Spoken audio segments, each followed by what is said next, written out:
നമസ്കാരം. ലോകത്തിലെ പ്രധാന നദികളിൽ ഇന്ന് പരിചയപ്പെടുത്തുന്നത് ചൈനയിലെ ഹുയാങ്ഹോ എന്ന നദിയാണ്. മഞ്ഞ നദി ചൈനീസ് സംസ്കാരത്തിൻ്റെ കളിത്തൊട്ടിൽ, ചൈനയുടെ ദുഃഖം എന്നിങ്ങനെ പല വിശേഷണങ്ങളുള്ള ഒരു ചൈനീസ് നദിയാണ് ഹുയാങ്ഹോ. ഏറ്റവും നീളം കൂടിയ നദികളിൽ ചൈനയിൽ 2ാം സ്ഥാനവും ലോകത്ത് 6ാം സ്ഥാനവും ഈ നദിക്കുണ്ട്. 5500 കിലോമീറ്ററോളം നീളമുള്ള ഹുയാങ്ഹോ പടിഞ്ഞാറൻ ചൈനയിലെ ബായൻ ഹാർ പർവ്വതനിരയിലാണ് ഉത്ഭവിക്കുന്നത്.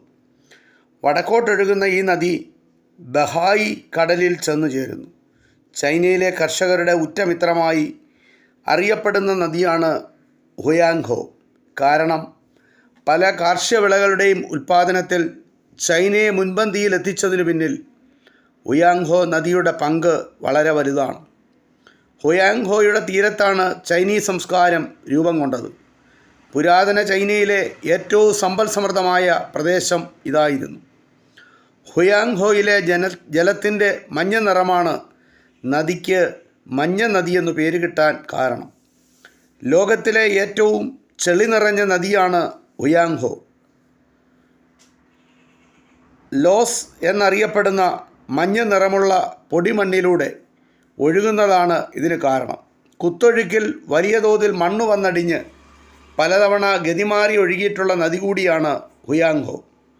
ഏതാണ്ട് 7,55,000 ചതുരശ്ര കിലോമീറ്റർ നദീതടമുള്ള ഹുയാങ്ഹോ വെള്ളപ്പൊക്കത്തിന് കുപ്രസിദ്ധി നേടിയ നദി കൂടിയാണ്.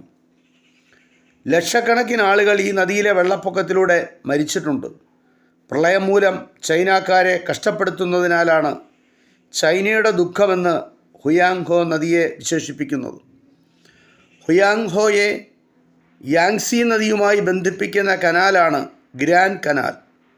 BC 500 തുടങ്ങി 100ഓളം വർഷം കൊണ്ടാണ് ഗ്രാൻഡ് കനാൽ നിർമ്മിച്ചത്. ഇത് യുനെസ്കോ ലോക പൈതൃക പട്ടികയിൽ ഇടം നേടിയിട്ടുമുണ്ട്. ചൈനയിലെ ഏറ്റവും വലിയ 2ാമത്തെ നദിയായ ചൈനീസ് സംസ്കാരത്തിൻ്റെ ഉറവിടമായ ഹുയാങ്ഹോ എന്ന നദിയെപ്പറ്റിയുള്ള ഒരു ചെറിയ വിവരം നിങ്ങളുമായി പങ്കുവച്ചു. ഇതിത്ര മാത്രം. നന്ദി, നമസ്കാരം.